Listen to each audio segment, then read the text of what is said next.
beribadah. Ini adalah minggu terakhir di tahun 2020. Kita bersyukur sampai hari ini Tuhan memelihara, memberkati kehidupan kita. Mari dalam ibadah ini kita memberikan yang terbaik buat Tuhan melalui puji-pujian kita, dengan segenap hati kita dan dengan segenap kekuatan kita meninggikan Allah kita. Haleluya. Haleluya Tuhan. Kita mempersiapkan hati dan pikiran kita untuk datang dalam hadirat Tuhan. Berikan penyembahan kita kepada Tuhan sebagai rasa syukur kita di hadapan Tuhan. Haleluya Yesus. Haleluya Tuhan.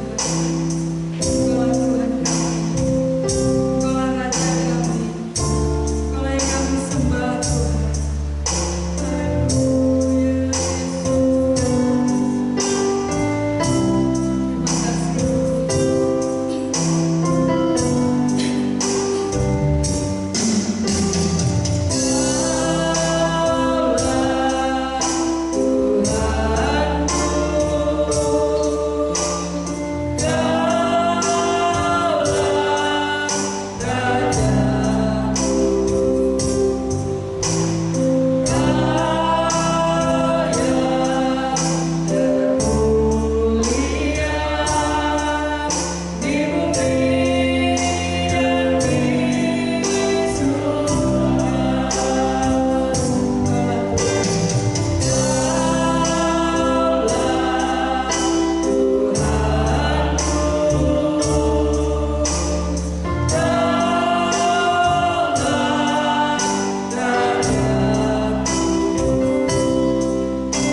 karunia Tuhan yang besar dalam kehidupan kami. Ya, pada pagi ini kami boleh berimpun bersama-sama dengan umat-Mu, untuk kami boleh memuji dan bersama nama Tuhan. Bapa, kami bersyukur atas setia Tuhan. Di dalam pujian pengagungan yang akan kami naik kepada Tuhan, boleh menyembahkan hati Tuhan. Dan Tuhan dipermuliakan atas ibadah kami pada pagi ini. Terima kasih Tuhan. Tuhan tolong kami semua yang berbahagia dalam pelayanan pada pagi ini. Tuhan pimpin, Tuhan urapi dengan kuasa Roh Kudus ini. Dan buka ibadah kami yang mengucapkan syukur. Dalam nama Yesus yang berdoa. Haleluya. Amin. Amin. Puji nama Tuhan. Haleluya. Yesus adalah Tuhan dan Raja kita. Mari kita tinggikan Allah kita dengan segenap hati dan kekuatan kita. Saya undang semua bangkit berdiri. Kita akan nyanyikan pujian bahwa Allah super buat kita. Allah berkata,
memiliki Allah yang dahsyat. Haleluya.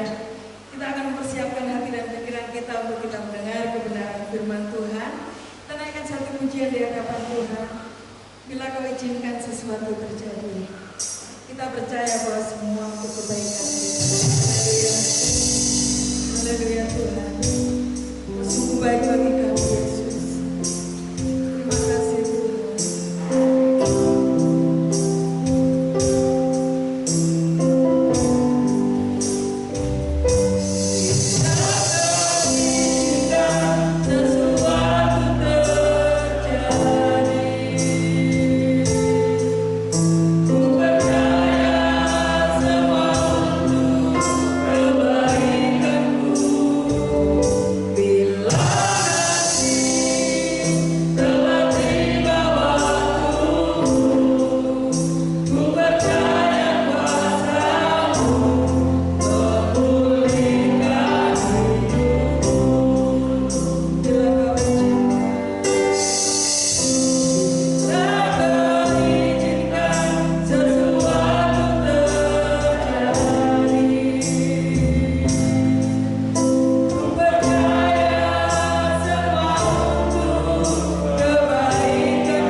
Biarlah firman-Mu yang boleh menolong kami, mengingatkan kami bagaimana kami orang-orang percaya mesti bersikap akan setiap janji-janji Tuhan, agar kehidupan kami boleh senantiasa mengimani dan meyakini bahwa Tuhan tidak pernah meninggalkan kami.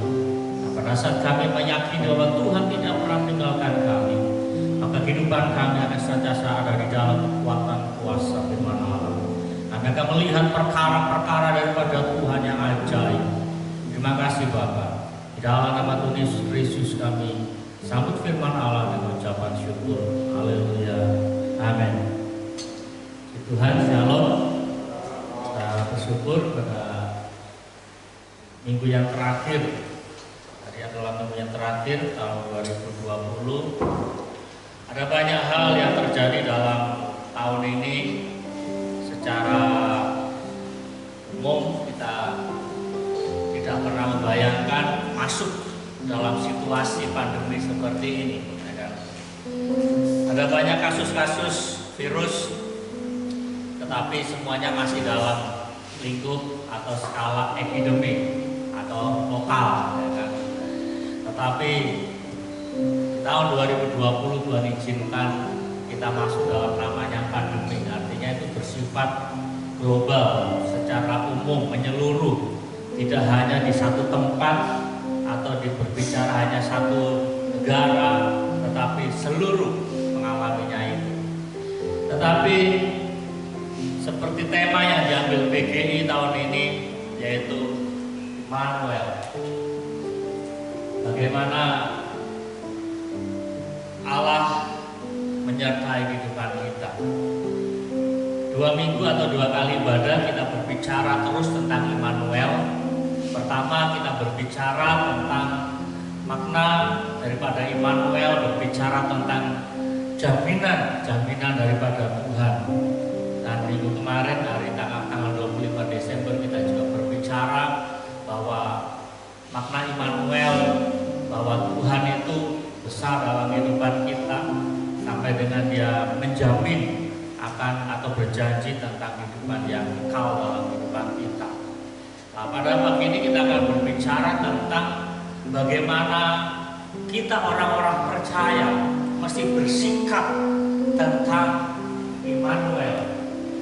Bagaimana saudara-saudara menyikapi akan Immanuel. Kalau Allah berjanji bahwa Dia akan menyertai kehidupan kita, lalu bagaimana sikap kita sebagai orang-orang percaya? Kita akan lihat tentang nubuatan Nabi Yesaya. Yesaya pasal 7 ayat 14 dikatakan, sebab itu Tuhan sendirilah yang akan memberikan kepadamu suatu pertanda. Sesungguhnya seorang perempuan muda mengandung dan akan melahirkan seorang anak laki-laki, dan ia akan menamakan dia Immanuel. Dan jemaat Tuhan yang saya kasih nama Tuhan Yesus, berita tentang Immanuel pertama kali disampaikan adalah pada saat nubuatan Nabi Yesaya kepada Raja Ahaz, di mana berita nubuatan ini disampaikan ketika Raja Ahaz mendengar bahwa Yehuda diserang oleh 2 raja, yaitu Raja Aram yang bernama Raja Resin dan Raja Israel. Pak, Raja Israel sama Yehuda ya. Hari itu Israel sudah terpecah menjadi 2, antara Israel Utara dan Israel Selatan. Nah, Bapak saudara sekalian, Israel Utara yang disebut adalah bangsa Israel, terdiri dari 10 suku. Sedangkan Israel belanja pecahannya adalah Yehuda, yang terdiri daripada 2 suku saja, yaitu suku Yehuda dan suku Lewi. Lewi tetap loyal, orang-orang Lewi mereka tetap setia kepada Raja Daud beserta keturunannya, yaitu Yehuda. Nah, pada saat itu dikatakan Raja Ahaz dia tidak berlaku setia seperti Daud nenek moyangnya. Raja Ahaz melakukan perkara-perkara yang membuat hati Tuhan sedih. Bahkan bagaimana Raja Ahaz dia melakukan akan penyembah berhala dengan cara mengorbankan anaknya sendiri. Anaknya sendiri dia dikorbankan dalam korban bakaran. Dan hal ini adalah mendukakan hati Tuhan. Dan Tuhan izinkan akan dua raja ini menyerang mereka. Di dalam pasal 7 ayat yang pertama di dalam kitab Yesaya ini dikatakan itu sebagai kesimpulan. Saya sempat berpikir tentang pasal 7 ini, tetapi setelah saya teliti, saya pelajari, pasal 1 adalah kesimpulan. Dikatakan bahwa meskipun Ahaz Raja Yehuda dia dikepung atau dia akan diserang oleh dua raja besar ini, bagaimana dua raja ini gagal, tidak mampu mengalahkan Ahaz. Pertanyaannya adalah apa? Immanuel. Di dalam situasi yang sulit seperti itu, bagaimana Allah tetap menyatakan kasih setianya? Di tengah Raja Ahaz yang tidak setia kepada Tuhan, Tuhan utus, Tuhan kirim dua raja ini untuk sebagai teguran bagaimana Raja Ahaz harus kembali pada Tuhan. Apa saudara sekalian, kadang-kala dalam kehidupan kita sebagai orang-orang percaya, pada saat kita tidak setia pada Tuhan, kita berpikir bahwa Tuhan tidak memperhatikan kita. Pada saat kita jauh daripada Tuhan, kita berpikir bahwa Tuhan sudah meninggalkan kita, Tuhan sudah tidak peduli dalam kehidupan kita. Tidak. Tetapi sebagaimana Tuhan peduli terhadap keberadaan Raja Ahaz, Tuhan melihat akan segala perbuatan daripada Raja Ahaz, segala ketidaksetiaan Raja Ahaz Tuhan lihat, dan Tuhan ingin bahwa raja-raja keturunan daripada Raja Daud kembali menyembah Tuhan. Sehingga Tuhan izinkan masalah-masalah terjadi. Hal yang sama juga dalam kehidupan kita. Kadang-kala Tuhan izinkan sebuah permasalahan untuk membuat kita harus kembali kepada Tuhan. Amin. Tetapi jangan berpikir bahwa setiap masalah itu karena kesalahan kita. Tetapi kadang-kala hanya sebagai ujian untuk memurnikan iman kita. Tetapi maksud salah satu daripada masalah Tuhan izinkan adalah bahwa untuk kita kembali pada Tuhan. Tapi saudara sekalian, ketika berita Immanuel disampaikan kepada telinga kita, ini memberikan sebuah jaminan kemenangan. Sebagaimana berita Immanuel disampaikan kepada Raja Ahaz, bagaimana Ahaz dia merespon akan jaminan itu. Nah, dalam kehidupan kita sebagai orang-orang percaya, sikap atau perilaku apa yang harus kita lakukan pada saat kita mendengar berita tentang Immanuel? Ketika kita mendengar bahwa Allah berjanji menyertai kehidupan kita, bagaimana saudara-saudara mesti bersikap? Pertama adalah kita mesti menguatkan akan iman percaya kita. Kita mesti menguatkan iman percaya kita. Di dalam Yesaya pasal 7 ayat yang keempat dikatakan, dan katakanlah kepadanya, teguhkanlah hatimu dan tinggallah tenang. Janganlah takut dan janganlah hatimu kecut, karena kedua puntung kayu api yang berasap ini, yaitu kepanasan amarah Resin dengan Aram dan anak Remalia. Apa saudara sekalian, Tuhan mau pada saat kita mengalami situasi yang sulit, pada saat kita menghadapi himpitan persoalan yang kita hadapi, Tuhan mau untuk kita meneguhkan hati kita. Tinggal tenang di hadirat Tuhan. Kita percaya kalau Tuhan katakan aku menyertai engkau, teguhkan hati kita. Sebagaimana hal yang terjadi dalam kehidupan Daud, jauh daripada kehidupan Raja Ahaz, Raja Daud juga mengalami situasi yang sama. Ketika Raja Daud dia pulang habis melepas sebuah pertempuran, bagaimana dia melihat perkemahannya dibakar habis, bagaimana istri-istri mereka ditawan, harta kekayaannya dijarah.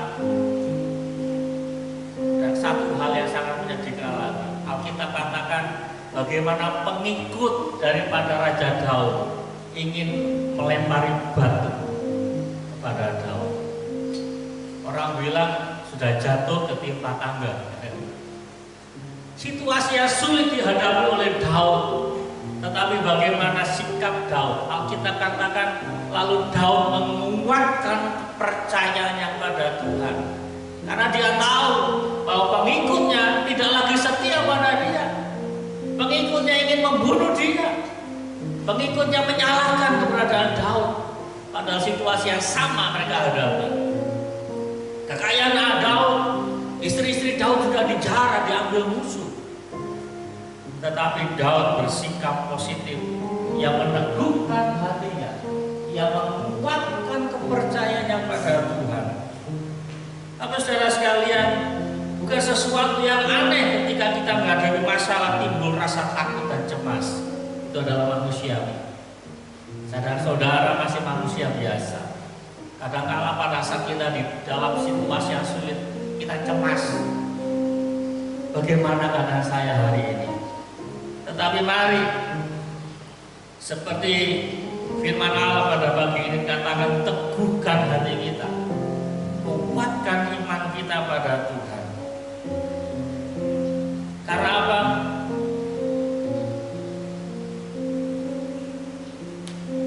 Firman Allah katakan, bukankah telah kuperintahkan kepadamu, kuatkan dan teguhkan hatimu, janganlah kecut dan tawar hati. Sebab Tuhan Allah menyertai engkau kemanapun engkau pergi. Hal yang sama disampaikan juga kepada Yosua. Ketika Yosua menggantikan kepemimpinan daripada Musa, Yosua sebagai seorang pemimpin yang masih muda, yang belum banyak punya pengalaman secara langsung, tetapi bagaimana selama pengiringan Yosua kepada Musa, Yosua melihat Yosua bagaimana mengikuti akan perjalanan iman daripada Musa. Dan pada saat dia dipercaya untuk menjadi seorang pemimpin, dia juga ada rasa takut, karena dia tahu yang dia pimpin ini bukan orang penurut semua. Ya kan?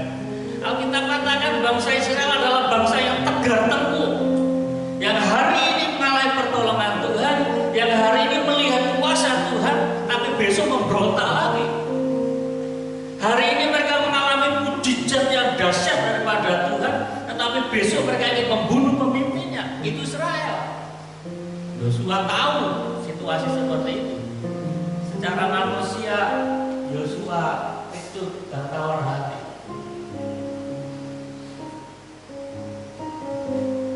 Allah yang melihat isi hati daripada Yosua. Dia tahu keberadaan isi hati Yosua, sehingga Allah sendiri yang berbicara. Ya. Jangan kecut dan tawar hati, sebab Tuhan Allahmu. Ya. Ini melalui malaikat Tuhan berbicara pada Yosua. Sebab Tuhan Allahmu menyertai kau kemanapun kau pergi. Hal yang sama juga dalam kehidupan saya dan saudara. Kemanapun kita diutus Tuhan, perjalanan hidup kita ada dalam penyertaan Tuhan. Saya ambil contoh praktis, ya kan. Bagi kalian yang masih bujang, ya kan, berpikir nanti kalau saya berumah tangga bagaimana, ya kan? Percaya penyertaan Tuhan. Oh, ini saya akan merantau pergi jauh dari keluarga, percaya akan penyertaan Tuhan. Percaya bahwa Tuhan tidak pernah meninggalkan kita. Kita yang sudah berumah tangga juga kita tidak lepas dari masalah-masalah keluarga. Tetapi firman Tuhan katakan, jangan tawar hati, kuatkan hati kita, teguhkan hati kita. Bapak saudara sekalian, Alkitab mencatat bahwa tidak sedikit Tuhan berbicara secara pribadi kepada setiap utusannya.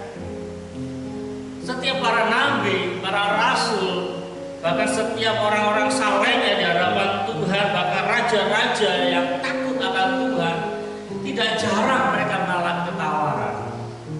Tidak jarang mereka mengalami situasi yang sulit, dan secara manusia mereka tawar. Itu manusiawi. Tetapi bagaimana Tuhan berbicara secara pribadi bagi mereka, bagaimana Tuhan juga menguatkan mereka. Musa di awal panggilannya kita tahu ada tawar-menawar antara Tuhan dengan Musa. Tuhan, jangan putus aku ini nggak pintar bicara. Itu hanya alasan mengapa dia takut menghadapi Firaun. Tetapi di saat Tuhan memanggil, percaya akan kenyataan. Hal yang sama juga dalam Yosua. Bagaimana Tuhan sendiri menguatkan dia. Bagaimana Tuhan juga berbicara kepada raja-raja, Raja Daud. Suatu saat juga Raja berbicara, Tuhan berbicara kepada Yosafat. Dalam situasi yang sulit juga, Yosafat dikatakan dia mengalami rasa takut. Tetapi bagaimana melalui suara Tuhan, bagaimana Yosua mengambil sikap hati, dia kuatkan hatinya lagi pada Tuhan. Bahkan juga para rasul-rasul juga mengalami situasi yang sama. Bagaimana juga dikatakan Timotius, bagaimana Rasul Paulus juga harus secara pribadi menguatkan akan Timotius sebagai seorang hamba Tuhan. Di dalam 1 Timotius, 2 Timotius pasal 1 ayat 7, sebab Allah memberikan pada kita bukan roh ketakutan, melainkan roh yang membangkitkan kekuatan, kasih dan ketertiban. Mengapa Rasul Paulus berbicara hal ini pada Timotius? Karena Rasul Paulus sebagai seorang bapak rohani, dia melihat ini anak ini takut ini. Anak ini takut, khawatir menghadapi pengajar-pengajar palsu. Bagaimana Timotius ini khawatir menghadapi ajaran-ajaran sesat. Di dalam ayat di atasnya, bagaimana Rasul Paulus berkata kepada Timotius, aku tahu tentang kemurnian iman yang kau warisi daripada nenekmu Lois dan ibumu Eunike. Bapak saudara sekalian, nanti saudara baca di rumah, luar biasa ayat ini. Sehingga saya mendapatkan sebuah perenungan seperti ini. Di saat kita mengiring Tuhan, kita memiliki iman yang murni, iman yang tulus. Tetapi kadangkala iman kita ini menjadi pudar karena apa? Rasa takut, rasa khawatir dalam kehidupan kita. Sehingga Rasul Paulus berbicara pada Timotius, sebab Allah memberikan kepada kita bukan roh ketakutan. Perhatikan bahwa Rasul Paulus memakai satu kata, menambahkan di dalam kata ketakutan dalam roh. Artinya apa? Pada saat kita mengalami ketakutan yang berlebihan, ini sudah tidak normal. Ada roh yang menguasai diri kita. Kalau kita naik di atas hubungan rumah, kita takut jatuh ya wajar. Tetapi kalau kita sudah berjalan biasa di tempat rata, kemudian kita dikuasai ketakutan, nah itu ada roh. Kalau kita di atas pohon yang tinggi, kita takut jatuh ya wajar. Tetapi kalau kita di situasi yang normal, jalan yang rata, kemudian kita ada rasa takut, nah itu spirit, roh. Jadi jangan anggap enteng. Jangan anggap biasa, saya takut ketemu lagi, takut menghadapi pergumulan, takut. Hati-hati, roh. Mari Bapak Saudara sekalian, biarlah iman kita yang murni, iman kita yang tulus, tidak dikalahkan oleh roh ketakutan. Amin. Oleh karena itu, Roma pasal berapa itu? 10 ayat 17 dikatakan biarlah iman kita timbul senantiasa. Bagaimana kita mengalahkan roh ketakutan? Dengan merenungkan firman Tuhan. Biarlah iman kita terus timbul pada saat kita membaca dan merenungkan firman Tuhan. Mengapa? Bahayanya apa? Dikatakan jika engkau tawar hati pada masa kesesakan, dikatakan apa? Kecillah kekuatan. Pada saat kita terus-menerus dikuasai rasa ketakutan, bahkan roh ketakutan menguasai hidup kita, maka dikatakan kekuatan kita menjadi kecil. Kalau kekuatan kita kecil, nggak mungkin saya dan saudara bisa menang atas setiap pergumulan hidup. Perkara yang kedua, bagaimana kita bersikap, yaitu ketaatan. Pada saat Yusuf dia mendengar bahwa tunangannya hamil, ini ada 4 laki-laki yang masih bujang, kan? Awe, Ona, Dira, Odia. Jadi dia punya pacar, kemudian dengar pacarmu hamil, ya. Pasti satu kata dalam pikiran, putus. Saya nggak tanam saham kok, hamil ya. Kalau sini selingkuh, ya. Udah itu pasti sudah. Di saat Yusuf ingin menceraikan anak tunangannya, maka datanglah malaikat Gabriel. Malaikat Gabriel berbicara banyak. Salah satunya adalah berbicara tentang iman. Dan bagaimana Yusuf dia bersikap? Ini yang perlu kita patut contoh. Sesudah bangun dari tidurnya, Yusuf berbuat seperti yang diperintahkan malaikat Tuhan.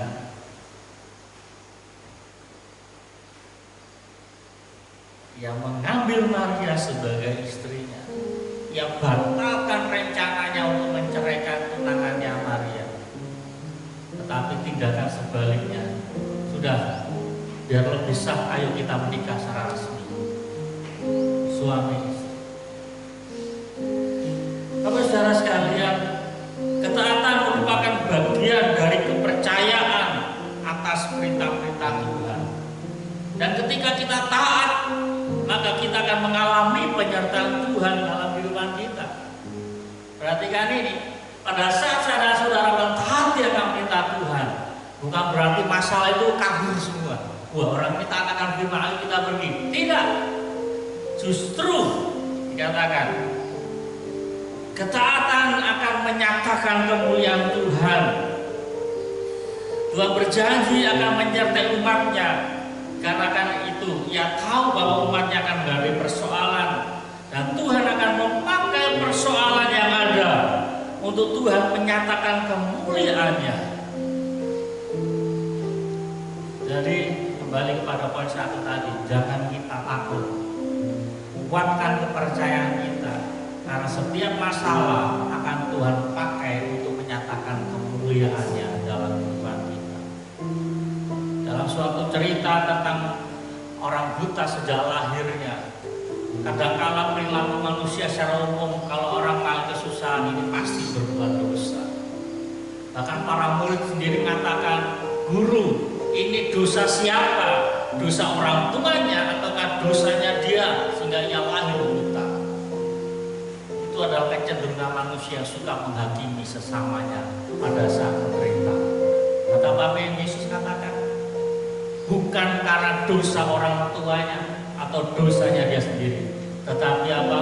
Kemuliaan Allah akan dinyatakan dalam dirinya.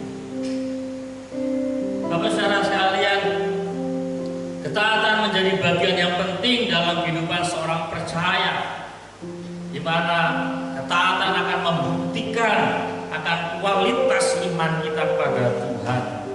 Karena ada banyak manusia menjadi tawar dan bimbang dalam menghadapi pergumulan hidup.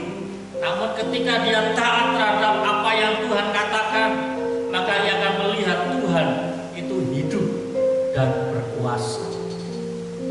Kalau selama ini kita meyakini bahwa Yesus bangkit, kita sering menyanyikan Yesus hidup, ia bangkit dari kematian.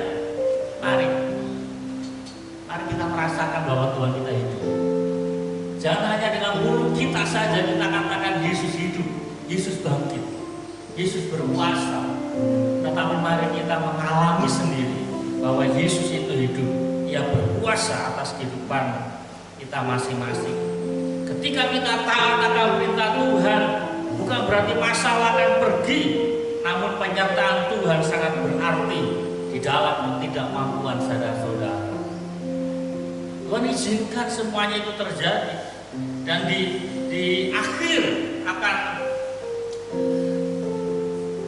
kebersamaan Yesus dengan para murid, Yesus banyak menyampaikan itu.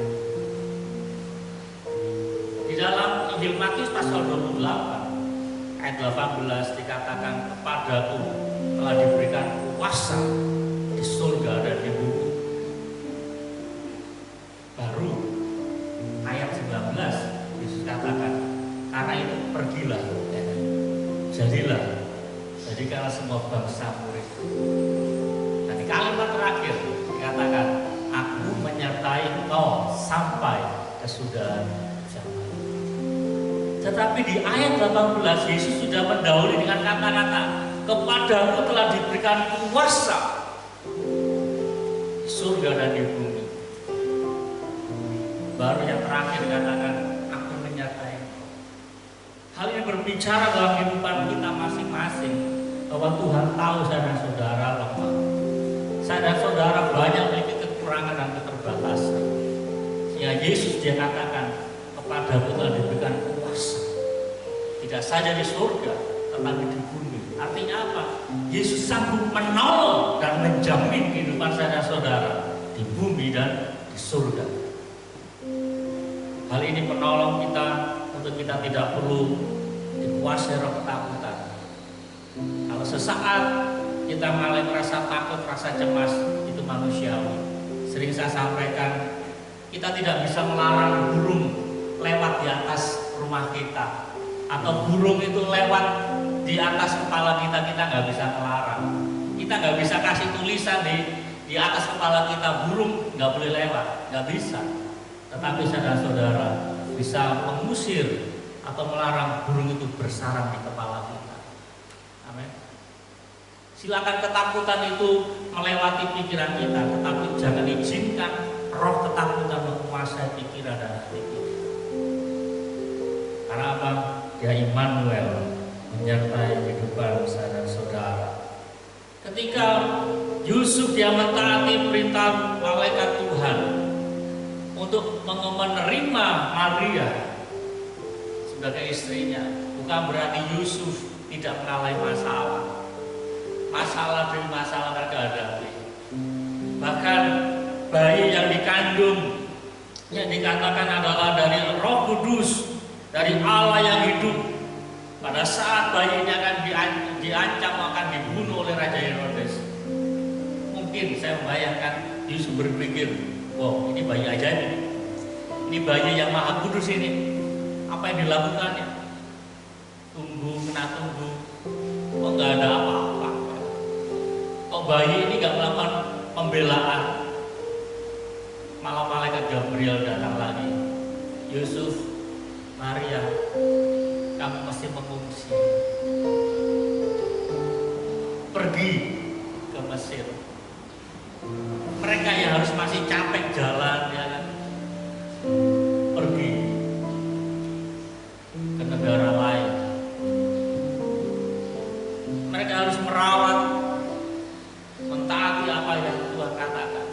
Seharusnya hari ini Yusuf bisa berdebat, loh katanya ini bayi ajaib, katanya ini bayi Allah yang Maha Kudus, mengapa bayi ini tidak melakukan pembelaan ketika Herodes akan dibunuh? Tetapi yang dilakukan oleh Yusuf, mereka taat, membimbing, mengasuh bayi Yesus, sehingga Yesus dia bertumbuh menjadi dewasa, sampai pada akhirnya Yesus sendiri, Putra Natal, menyatakan kemuliaannya di kayu salib. Ketaatannya adalah tindakan yang sangat penting dalam kehidupan kita, di dalam ketidakberdayaan kita, di dalam kelemahan kita. Mari kita tetap mentaati apa yang Tuhan mau dalam kehidupan kita. Yang ketiga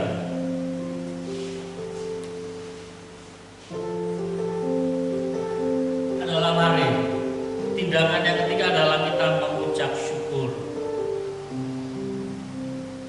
1 Tesalonika pasal 5 ayat 18 menyatakan mengucap syukurlah dalam segala hal, sebab itulah yang dikehendaki Allah di dalam Kristus Yesus bagi kamu. Bapak saudara sekalian, mengucap syukur berarti kita sementara mengakui keterlibatan Allah, atau Allah tetap menyertai kehidupan kita. Dan dikatakan dalam segala hal, berarti kita mesti mengucap syukur dalam waktu suka maupun duka. Bahkan ketika kita mengalami situasi seolah-olah Tuhan tidak bersama-sama dengan kita, mari kita tetap menaikkan ucapan syukur. Karena apa? Mengucap syukur merupakan kehendak Allah bagi setiap orang percaya, di mana tindakan ini merupakan bagian dari sebuah pujian dan penyembahan pada Allah. Contoh besar kita lihat di dalam apa yang dilakukan oleh Rasul Paulus. Dikatakan, tetapi jawab Tuhan padaku, cukuplah kasih karunia-Ku bagimu, sebab justru dalam kelemahanlah kuasaku menjadi sempurna. Ya. Sebab itu terlebih suka aku bermegah atas kelemahanku, supaya kuasa Kristus turun menaungi aku. Di dalam ayat 11 dikatakan, karena itu aku senang dan rela dalam kelemahan, di dalam siksaan, di dalam kesukaran, di dalam penganiayaan dan kesesakan oleh karena Kristus. Garis bawahi kata-kata para Kristus.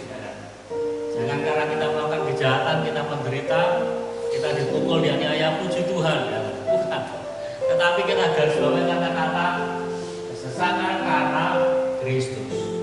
Maka efeknya adalah kuasa Tuhan menjadi sempurna dalam kehidupan kita. Bapak saudara sekalian, kita tahu semua siapa Rasul Paulus. Di dalam catatan-catatan dia melakukan banyak perkara yang luar biasa di hadapan Tuhan.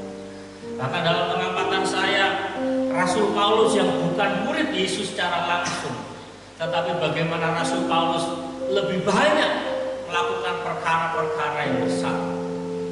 Tetapi kita juga boleh melihat bagaimana tidak sedikit kesulitan, tantangan, aniaya, penjara itu dialami oleh Rasul Paulus. Sehingga dia katakan, suatu saat dia berdoa dan Tuhan menjawab, tetapi jawab Tuhan padaku, cukup kasih karunia-Ku bagimu. Apa artinya? Kasih karunia atau berbicara tentang penyertaan Tuhan itu cukup. Gak ada yang lebih besar lagi daripada kasih karunia Tuhan. Alasannya apa? Justru pada saat kita merasa lemah secara manusia kita, disitulah kuasa Tuhan nyata besar.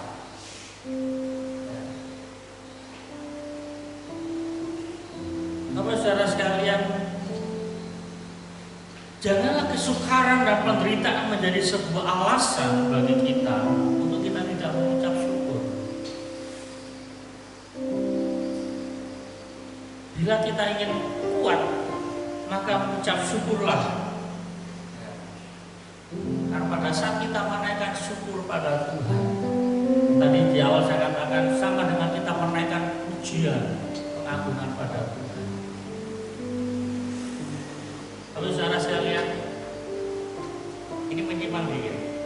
Apa bedanya sih lagu rohani dengan lagu dunia? Apa bedanya lagu rohani dengan lagu dunia? Kata-katanya sama yang buat manusia, bukan Tuhan yang menurunkan lagu itu sehingga disebut lagu rohani. Yang membedakan adalah lagu ini ditujukan pada siapa. Dikatakan lagu rohani, karena lirik atau kata-kata semuanya diarahkan kepada Tuhan. Ya. Semua lagu rohani dikatakan rohani karena semuanya bersifat pengagungan Semuanya diarahkan ucapan syukur kepada Tuhan. Semuanya bersifat penyembahan kepada Tuhan. Beda dengan lagu-lagu dunia. Ditujukan pada siapa? Pacarnya. Ditujukan pada siapa? Dirinya sendiri. Kalau ada orang nyanyi yang ini, apa namanya, lebih baik sakit hati daripada sakit gigi, atau sebaliknya lebih baik sakit gigi. Itu kan ditujukan pada mengasihi diri sendiri loh. Aduh aku susah ini, ya kan, sudah diputus sama pacar, mengasihi diri sendiri. Tetapi pada saat kita menaikkan syukur pujian pada Tuhan, kita mengarahkan hati kita, pikiran kita kepada Tuhan, lepas daripada masalah yang kita hadapi. Kita katakan Tuhan Yesus baik, padahal kita ini utangnya numpuk, ya kan? Kita katakan ku bersyukur padamu Tuhan, padahal penyakit kita menggerogoti tubuh kita. Artinya apa? Pada saat kita menaikkan ucapan syukur pada Tuhan, kita melepaskan kuasa Tuhan nyata dalam kehidupan kita. Kita mengakui Tuhan lebih besar daripada masalah kita. Sama seperti yang disampaikan oleh Daud pada saat dia menghadapi Goliat. Ini Goliat ini lebih gede sebenarnya, tetapi dikatakan aku mendatangi kau demi nama Tuhan. Mari Bapak Saudara sekalian, saya akhiri firman Tuhan dengan pernyataan seperti ini. Mengucap syukur merupakan sikap hati yang senantiasa bersandar akan pertolongan Tuhan. Mengucap syukur bukan berarti situasi kita sudah baik. Ya. Pada saat kita mengucap syukur, bukan berarti ekonomi kita aman terkendali. Mengucap syukur bukan berarti kita sudah bebas dari segala sakit penyakit dan penderitaan kita. Tetapi mengucap syukur adalah sikap hati kita yang senantiasa bersandar kepada Tuhan. Mari dalam firman Tuhan pada pagi ini, sikap hati yang kita ambil tentang berita Natal, berita tentang Immanuel, mesti kita lakukan dalam kehidupan kita. Kuatkan hati kita, miliki ketaatan, dan biarlah kita senantiasa mengucap syukur dalam segala hal. Mari kita tundukkan kepala kita berdoa. Terima kasih Tuhan untuk firman Allah yang boleh kami renungkan pada pagi ini. Engkau Allah Immanuel yang menyertai kehidupan kami. Engkau berjanji Engkau tidak akan meninggalkan kami. Tuhan, tolong kami sebagai orang-orang percaya di dalam segala kelemahan kami, bahkan rasa khawatir kami menguatkan iman kami padamu. Nah, pada saat kami mendengar akan firman Allah dan mendengar dan menerima perintah-perintah Tuhan, kami boleh memiliki ketaatan yang penuh.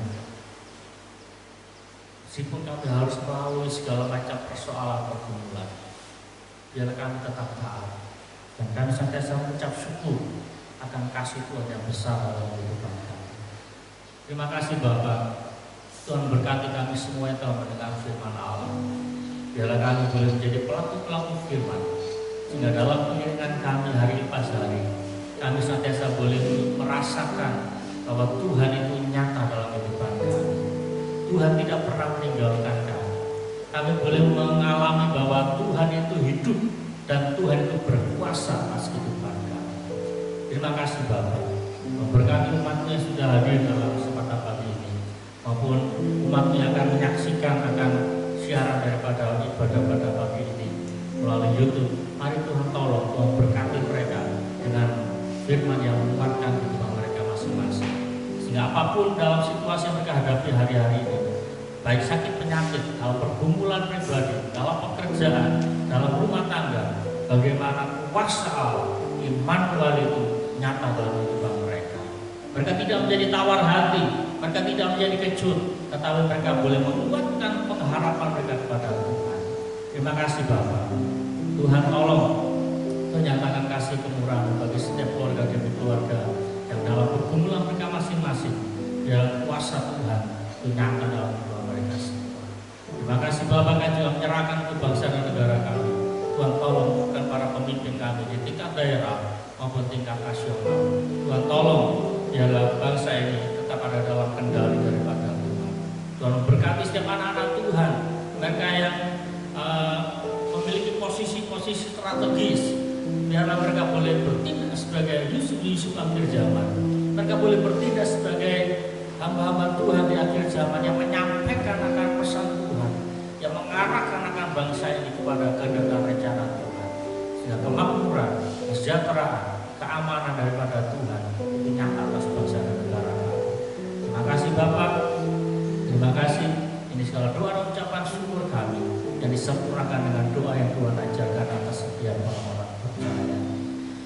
Bapa kami di surga, kuduskanlah namamu, datanglah kerajaan, jadilah kehendakmu di bumi seperti di surga. Berikanlah kepada hari ini makanan kami secukupnya, dan ampunilah kami akan kesalahan kami, seperti kami juga mengampuni orang yang bersalah pada kami. Dan jangan bawa kami dalam pencobaan, tapi lepaskanlah kami daripada yang jahat.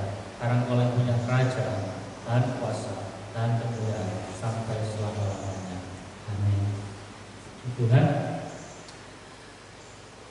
akan akhiri ibadah kita dan sudah mengingatkan nanti tanggal 31 malam akhir tahun baru kita akan ada ibadah pukul 6 di gereja seperti biasa. Kita akan menyaksikan kebaikan Tuhan dan kita nanti akan mengambil ayat sebagai rema atas kehidupan kita untuk kita menjalani tahun 2021. Kita percaya bahwa firman Allah Immanuel tidak pernah meninggalkan kita. Jadi itu aja yang perlu kami sampaikan, dan mari kita tetap jalankan prokes atau protokol kesehatan dalam kehidupan kita hari-hari, makan yang sehat, ya, jangan sampai kita sakit, apalagi sampai terinfeksi virus corona. Kalaupun Tuhan izinkan kita sakit, percaya dia Immanuel, Tuhan tidak pernah meninggalkan kita, bahwa Tuhan sampai saat dan dekat dengan kehidupan kita.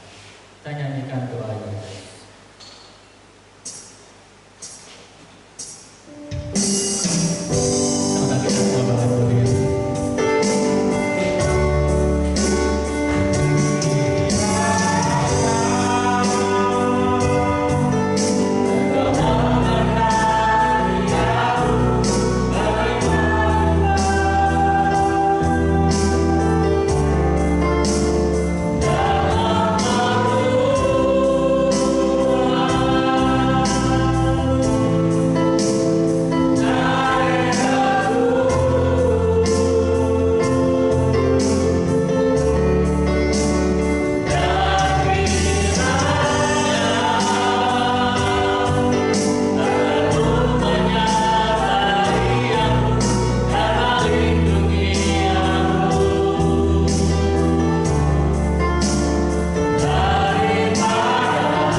Kasih karunia dan damai sejahtera serta sukacita yang berasal dari surga, serta kekuatan kuasa ilahi dari Tuhan kita Yesus Kristus, serta penghiburan kasih yang kekal melalui Roh Kudus. Terimalah berkat Tuhan ini, hanya di dalam nama Bapa, dan di dalam nama Anak, dan di dalam nama Roh Kudus, dari pagi ini sampai Tuhan Yesus Kristus datang kedua kalinya. Bapa